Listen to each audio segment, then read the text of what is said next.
SGVP ગુરુકુળમાં સ્મૃતિ મહોત્સવ ચાલી રહ્યો છે અને સીએમ ભૂપેન્દ્ર પટેલ અહીં પહોંચ્યા છે. આવું આવવાનું મન ન થતું હોય,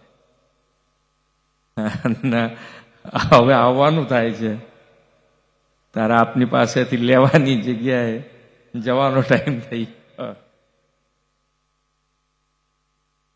પણ આપણા વડાપ્રધાન શ્રી પણ હર હંમેશ આપણી સંસ્કૃતિનું જતન એની ઉપર હર હંમેશ એમણે ભાર મૂક્યો છે.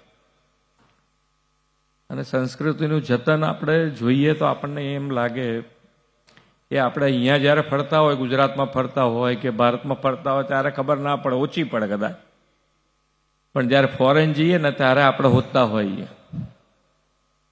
અને એ વખતે સૌથી વધારે આનંદ ક્યારે થાય ખબર છે? કે કોઈક ચાંદલાવાળો દેખાય ને એટલે એટલો પ્રેમ આવે, એટલો પ્રેમ આવે કે ભાઈ આપણું કોક આવી ગયું એમ. અને એમને કંઈ પણ પૂછવાનું હોય, કંઈ દ્વિધા હોય તો જવું ક્યાં? આ જે ગુરુકુળ પરંપરા અને ગુરુકુળ પરંપરાના કારણે જે વિદ્યાર્થીઓ ફોરેન સુધી પહોંચ્યા છે અને ફોરેનમાં પણ આપણી સંસ્કૃતિ, સ્વામિનારાયણ ધર્મ, સ્વામિનારાયણ ભગવાન એ એટલા ને એટલા મજબૂતીથી ત્યાં પ્રસ્થાપિત કર્યા છે. આ કેટલું મોટી વાત છે. આપણે તો સહેજ ધક્કો આવે તો બધું છોડી દઈએ કે હવે એના જોડે મારે કંઈ લેવા દેવા નથી. જ્યારે આટલું મોટું બીજા દેશમાં જઈ અને આપણી સંસ્કૃતિને પકડીને આગળ વધવું એ કેટલી મોટી વાત છે. અમે અત્યારે આ વખતે વાઇબ્રન્ટ કરવા જઈ રહ્યા છીએ. 10મી વાઇબ્રન્ટ આ વખતે માન્ય નરેન્દ્રભાઈના નેતૃત્વમાં આપણે. મને ઘણી વખતે વિચાર આવે કે 2003માં જ્યારે સાહેબે વાઇબ્રન્ટ શરૂ કરી અને એ વખતે એમને ગ્લોબલ પ્લેટફોર્મ આપવા માટેની 2003માં વાત કરી.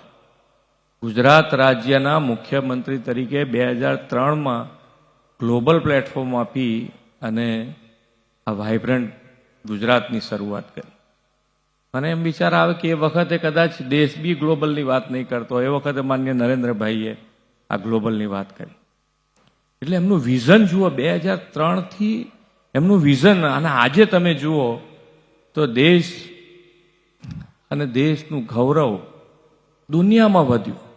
અને દુનિયામાં વધ્યું એનું કારણ શું?